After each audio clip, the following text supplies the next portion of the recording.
نحمدہ ونصلی علی رسولہ الکریم اما بعد فاعوذ باللہ السمیع العلیم من الشیطان الرجیم بسم اللہ الرحمن الرحیم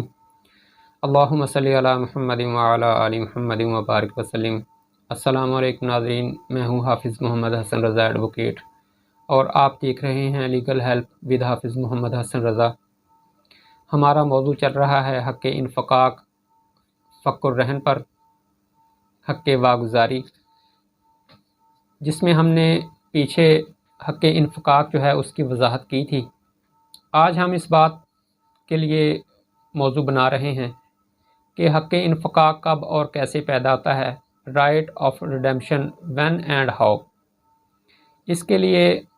AIR 1932 الہ آباد صفحہ 153 ہے، جس پر بیان کیا گیا ہے کہ جب دستاویز رہن میں زر رہن کی ادائیگی کا وقت مقرر کر دیا گیا ہو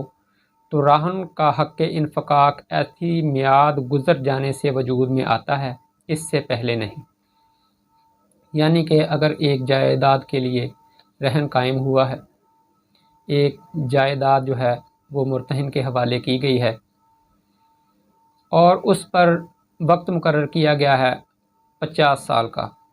40 سال کا، 30 سال کا، تو جو ہی یہ 30، 40 یا 50 سال کا عرصہ گزرے گا تو جو راہن ہے اس کا حق انفقاق، فق الرہن کروانے کا جو اس کا حق ہے، جائیداد واگزار کروانے کا، جائیداد آزاد کروانے کا اس کا جو حق ہے وہ عود کر آئے گا، اور وہ ٹائم پیریڈ ختم ہوتے ہی وہ اپنی جائیداد مرتہن سے آزاد کروانے کا حقدار ہو جائے گا، اور اس پر یہ فرض ہو جائے گا کہ وہ جائیداد مرہونہ پر جتنے بھی واجبات اس کے قابل ادائیگی ہیں وہ ادا کر دے اور اپنی پراپرٹی جو ہے وہ اسے واپس لے لے۔ لیکن اگر جو جائیداد مرہونہ کے زر رہن کے متعلق دستاویز تیار کی گئی ہے اس میں ٹائم پیریڈ کا تقرر نہیں کیا گیا، تو ایسی صورت میں 60 سال کا عرصہ ہے جو راہن کو یہ حق دیتا ہے قانون انتقال جائیداد کے تحت کہ وہ 60 سال کے عرصہ گزرنے پر اپنی جائیداد جو ہے اسے واگزار کروا سکتا ہے۔ میعاد مقرر ہونے سے حق انفقاق ایسی میعاد ختم ہونے سے وجود میں آتا ہے۔ اگر کوئی میعاد مقرر نہ ہو تو رہن قائم ہونے سے ہی راہن کا حق انفقاق بھی قائم ہو جاتا ہے، یعنی جس وقت وہ زر رہن ادا کر دے جائیداد مرہونہ واپس حاصل کر سکتا ہے۔ اس کے لیے بھی عدالت عالیہ کلکتہ جو ہے انہوں نے AIR 1955 کلکتہ صفحہ 194 پر قرار دیا ہے کہ حق انفقاق چونکہ راہن کا تسلیم شدہ حق ہے اور اس سے انحراف نہیں کیا جا سکتا، یہی وجہ ہے کہ راہن کے اس حق کو قانون ہاذا میں تحفظ فراہم کیا گیا ہے، حتیٰ کہ معاہدہ رہن میں کوئی ایسی شرط شامل کر دی گئی ہو جس کا منشا اور مقصد یہ ہو کہ راہن کو اس کے حق انفقاق سے محروم کر دیا جائے، تو ایسی شرط کو مکمل طور پر غیر قانونی اور باطل تصور کیا جاتا ہے اور اسے انصاف اور نسبت کے اصول کے منافی قرار دیا گیا ہے۔ یعنی کہ اگر کسی جائیداد مرہونہ سے متعلقہ کوئی دستاویز رہن تیار کی گئی ہے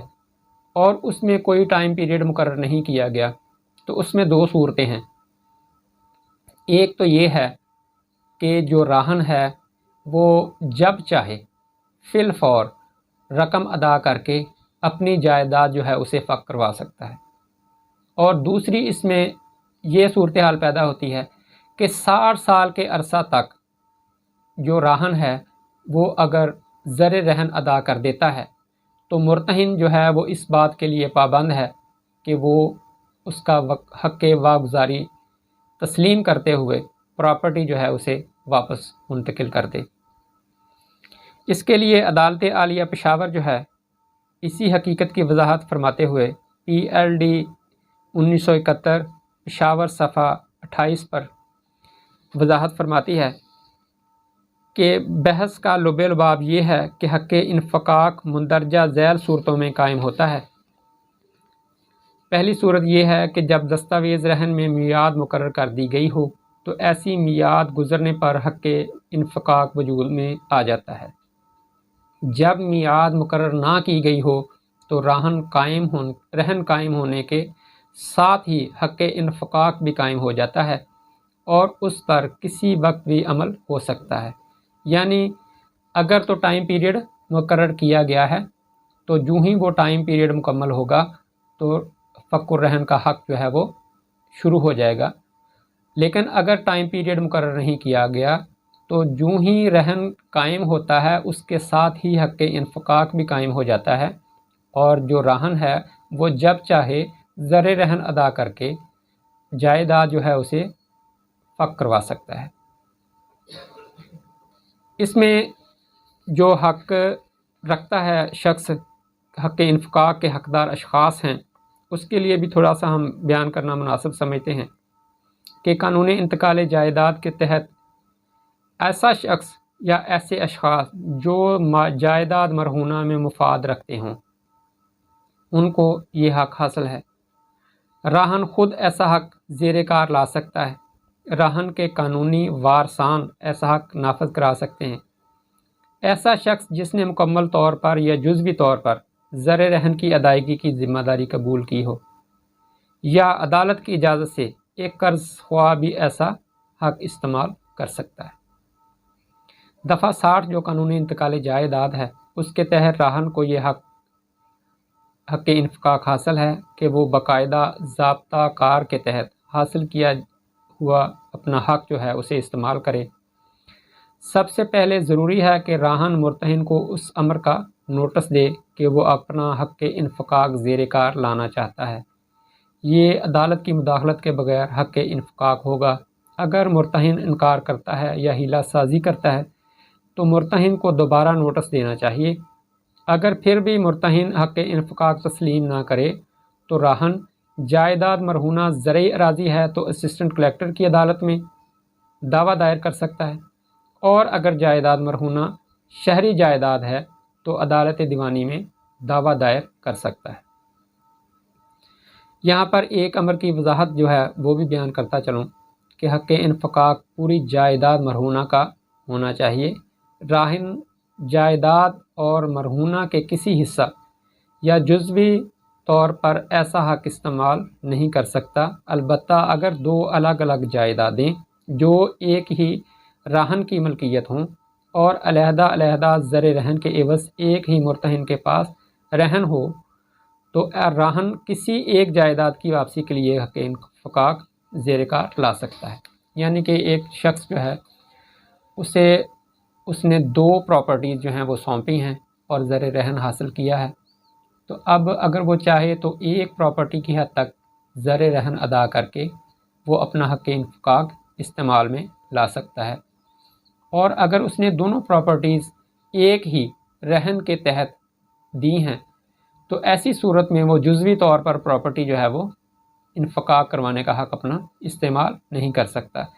اس کے لیے طریقہ کار جو ہے وہ بھی ہم نے بیان کیا ہے کہ سب سے پہلے مرتہن جو ہے اسے راہن نوٹس دے گا کہ میں اپنی جائیداد جو ہے اسے فاق کروانا چاہتا ہوں۔ اگر وہ اس پر کوئی عمل نہیں کرتا، ٹس سے مس نہیں ہوتا، تو پھر وہ دوبارہ نوٹس اسے دے گا، اور اگر پھر بھی وہ اس پر ہیلہ سازی کرتا ہے، ہیلہ بہانہ بناتا ہے اور تعویل سے کام لیتا ہے، تو ایسی صورت میں اسے یہ حق حاصل ہوگا کہ وہ عدالت سے رجوع کرے، اور عدالت سے رجوع کرنے کے بعد وہ اپنا حق انفقاق استعمال کروا سکتا ہے۔ اس کے علاوہ ہم نے ایسے اشخاص کا بھی ذکر کیا کہ جو حق انفقاق استعمال کر سکتے ہیں کہ جن میں جائیداد مرہونہ کا راہن ہے، راہن کے قانونی وارثان ہیں۔ ایسا شخص ہے جس نے یہ ذمہ داری لی ہو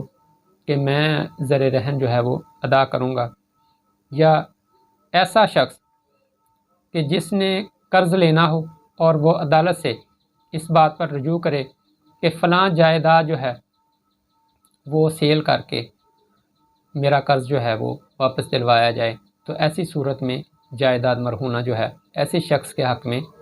دی جا سکتی ہے، نیلام کروائی جا سکتی ہے اور اسے اس کا حق دلایا جا سکتا ہے۔ یہ تھا ہمارا آج کا موضوع۔ پچھلی قسط کے ساتھ ہم نے آج مکمل کیا ہے حق انفقاق کو۔ امید ہے کہ آپ کو ہماری بات سمجھ میں آئی ہوگی۔ اگر کوئی سوال ہو تو ہم سے پوچھ سکتے ہیں۔ اگلے موضوع تک کے لیے اجازت دیجیے۔ انشاءاللہ العزیز آئندہ اضافہ پر جو ہم بات کریں گے، تب تک کے لیے اجازت دیجیے۔ جزاکم اللہ احسن الجزا۔ اپنا ڈھیر سارا خیال رکھیے گا۔ السلام علیکم۔